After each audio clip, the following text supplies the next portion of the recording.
Stage پر اور پنڈال میں ملک بھر سے،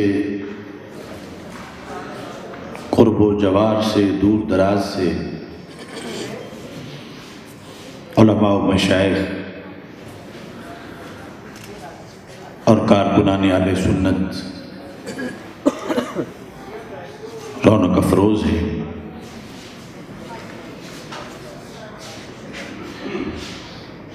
استاذ العلماء حضرت پیر سید ظفر علی شاہ صاحب بنوری آف کوہاٹ خیبر پختونخوا تحریک لبیک یا رسول اللہ صلی اللہ علیہ وسلم کے ناظم اعلیٰ آپ کی صدارت میں کنونشن انعقاد پذیر ہے۔ مرکز اہل سنت بریلی شریف حضرت مفتی اعظم ہند قدس سر العزیز کے خلیفہ مجاز صوفی محمد گلزار احمد قادری صاحب حافظہ اللہ تعالی اور حضرت محدث اعظم پاکستان قدس سر العزیز کے فیض یافتہ مولانا صوفی خادم حسین سیفی صاحب اور دیگر کثیر تعداد میں مبلغین رونق افروز ہیں، میری دعا ہے خالق کائنات جل جلالہ ہم سب کی یہ کاوش اپنے دربار میں قبول فرمائے۔ اور اپنی طرف سے میں مناظر اسلام مفتی محمد زاہد نعمانی جلالی صاحب کو اور مناظر اسلام مولانا محمد شاہد عمران جلالی صاحب کو خراج تحسین پیش کرتا ہوں، اور ہمارے تقریباً اکثر فضلاء اپنے اپنے محاذوں پر اس سلسلہ میں کردار ادا کر رہے ہیں۔ اللہ سب کو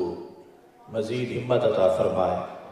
اور مزید کامیابیاں عطا فرمائے۔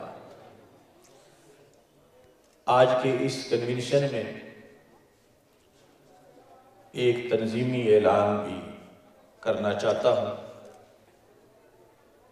علامہ محمد حنیف حسینی صاحب جنہوں نے کنونشن کے شروع میں خطاب کیا، وہ سٹیج کے قریب آ جائیں۔ حضرت علامہ فاروق اعظم جلالی صاحب وہ بھی سٹیج کے قریب آ جائیں۔ ہمارے جامعہ جلالیہ رضویہ مظہر الاسلام داروغہ والا کہ جتنے بھی فضلاء ہیں یا مستفیدین ہیں، ایسے ہی مرکز صراط مستقیم کے جتنے فضلاء ہیں، ان کی نمائندہ تنظیم جلالیہ علماء کونسل جو کئی سالوں سے کام کر رہی ہے، اس کے لحاظ سے جو مرکزی قیادت منتخب کی گئی ہے، علامہ محمد حنیف حسینی صاحب کو جلالیہ علماء کونسل کا امیر منتخب کیا گیا ہے۔ تو اضلاع کی تنظیم سازی پھر یہ کریں گے، مرکزی امیر جلالیہ علماء کونسل پاکستان علامہ محمد حنیف حسینی صاحب ہیں، اور مرکزی ناظم اعلیٰ علامہ فاروق اعظم جلالی صاحب ہیں۔ یہ تنظیم کے لحاظ سے اور بالخصوص فکر مستقیم کے دائرہ کار کو وسیع کرنے کے لحاظ سے، تبلیغی سرگرمیوں کے لحاظ سے بھرپور کردار انشاءاللہ ادا کریں گے۔ سارے حضرات ان کے لیے دعا کریں کہ رب ذوالجلال انہیں ان عہدوں پر بدریق احسن کام کرنے کی توفیق عطا فرمائے۔ 1 سال کے لیے جلالیہ علماء کونسل کی مرکزی قیادت کے لیے ان حضرات کو منتخب کیا جا رہا ہے۔ جیل میں جو کلام لکھا تھا تو ایک کلام آج کے دن کے لیے بھی تھا، جس میں اس مرکز کے لحاظ سے اور جو رنگ روڈ پر رضا نگر لکھو ڈیر میں انشاءاللہ بڑا مرکز تعمیر کیا جا رہا ہے، اس کے لحاظ سے بھی ہے۔ اس سرزمین پہ حق کا گلشن کھلا رہے، یہ دعا ہے۔ اس سرزمین پہ حق کا گلشن کھلا رہے، لنگر میرے حضور کا ہر دم کھلا رہے۔ اس سرزمین پہ حق کا گلشن کھلا رہے، لنگر میرے حضور کا ہر دم کھلا رہے۔ بنتے رہیں ہمیشہ عالم یہاں اجل، بنتے رہیں ہمیشہ عالم یہاں اجل، یہ سلسلہ خیر بھی ہر دم چلا رہے۔ بنتے رہیں ہمیشہ عالم یہاں اجل، یہ سلسلہ خیر بھی ہر دم چلا رہے۔ بھولے سے بھی خزاں کا نہ ہو یہاں گزر، بھولے سے بھی خزاں کا نہ ہو یہاں گزر، گلشن میرے رسول کا ہر دم ہرا رہے صلی اللہ علیہ وسلم۔ بھولے سے بھی خزاں کا نہ ہو یہاں گزر، گلشن میرے رسول کا ہر دم ہرا رہے۔ اظہار حق کا سورج یہاں سے طلوع کرے، اظہار حق کا سورج یہاں سے طلوع کرے، باطل یہاں کے ڈر سے ہمیشہ ڈرا رہے۔ اظہار حق کا سورج یہاں سے طلوع کرے، باطل یہاں کے ڈر سے ہمیشہ ڈرا رہے۔ آمین بجاہ طہ و یاسین صلی اللہ علیہ وسلم۔ جس عظیم مشن کے لیے یہ کنونشن کیا جا رہا ہے، وحدت امت کانفرنس کی تیاریوں کے سلسلہ کے اندر یہ کنونشن انعقاد پذیر ہے۔ مختلف عمومی جلسوں میں اگرچہ اس آیت کریمہ پر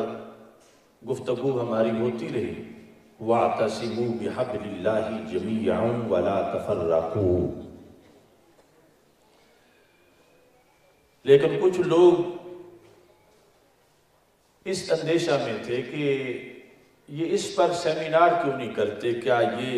وحدت امت کے خلاف ہیں یا اتحاد امت کے خلاف ہیں، اس کو یہ کیوں نہیں موضوع سخن بناتے؟ حالانکہ ہم تو یہ پچھلے سال بھی یہاں تو کہ آبان میں بھی اس پر کانفرنس کی، لیکن بھرپور سطح پر اور لوگوں کے کہنے کے علاوہ ویسے بھی یہ ہم پہ قرض تھا کہ وہ کیا فارمولہ ہے جس کی وجہ سے ساری امت متحد ہو سکتی ہے، چونکہ اتحاد میں تو بڑی برکت ہے، اور اتحاد سے اسلام کو قوت ملے گی، اور وحدت امت سے غیروں کی چیخیں نکلیں گی، اور اتحاد امت کی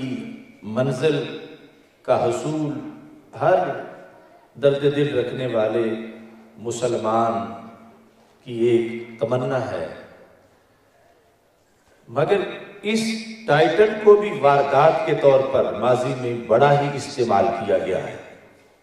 یعنی عمومی طور پر جس نے نیا فرقہ بنانا چاہا اس نے اتحاد امت کے ٹائٹل سے اپنے آپ کو علیحدہ پروموٹ کر کے پھر ایک نئے فرقے کی بنیاد رکھ دی، اور اس کے ذریعے سے بھی جس طرح ہم نے وہ موضوعات بیان کیے، مفہوم قرآن بدلنے کی واردات، تو اتحاد امت سے بھی اس لفظ کے لحاظ سے بھی بڑی وارداتیں کی گئی۔ اور وَاعْتَصِمُوا بِحَبْلِ اللَّهِ جَمِيعًا وَلَا تَفَرَّقُوا، آیت یہ پڑھ کر کسی نہ کسی فرقہ واریت کو تحفظ دیا گیا اور کسی نہ کسی نئی فرقہ واریت کا دروازہ کھولا گیا۔ تو ہم بھی اللہ کے فضل سے اس فرقہ واریت کے خاتمے کے لحاظ سے اپنا کردار ادا کرنا چاہتے ہیں، اور یہ جو آیت کا تقاضا ہے وَاعْتَصِمُوا سے، اس پر عمل کرنا چاہتے ہیں۔ اور جس طرح رب ذوالجلال کا فرمان ہے اقیموا الصلاۃ، نماز قائم کرو، تو ہم اس کے مخاطب ہیں، ایسے ہی وَاعْتَصِمُوا کے بھی ہم مخاطب ہیں۔ قیامت کے دن اس کا جواب دینے کے لیے ایک بڑی کاوش کے طور پر ہم یہ کانفرنس کرنا چاہتے ہیں کہ ہم نے اپنی بساط کے مطابق وہ فارمولہ پیش کیا کہ جس کی وجہ سے کل قیامت کے دن ہم اس کا اللہ کے دربار میں حوالہ دے سکیں۔ اس کے پیش نظر اس کانفرنس کا انعقاد کیا جا رہا ہے، اور پھر اس میں جتنے بھی فکری اور نظریاتی دھندلکے ہیں، غبار ہے، آلودگی ہے اور فکری آوارہ گردی ہے، اس سب کے مقابلے کے اندر جو ہے وہ پیش کیا جائے کہ اصل وحدت امت کا راز کیا ہے، اور کون سے لوگ ہیں کہ جو اس کا نام لے کر آج بھی پوری دنیا کے اندر انتشار کو ہوا دے رہے ہیں۔ اگر آپ توجہ کریں تو پاکستان میں بیٹھے ہوئے ہم جب پورے عالم اسلام پہ غور کرتے ہیں تو رونگٹے کھڑے ہو جاتے ہیں کہ ہمارے اتنے زرخیز علاقے دنیا میں، ہمارے اتنے مقدس ممالک جہاں ماضی میں مسلمانوں نے بڑا عروج پایا، اب وہاں کچھ تو خون کے دریا بہہ رہے ہیں۔ وہ شام ہو، وہ عراق ہو، شام ابدالوں کی سرزمین ہے، عراق کو نبیوں کی سرزمین کہا جاتا ہے، یمن الایمان یمانی والحکمت یمانیۃ،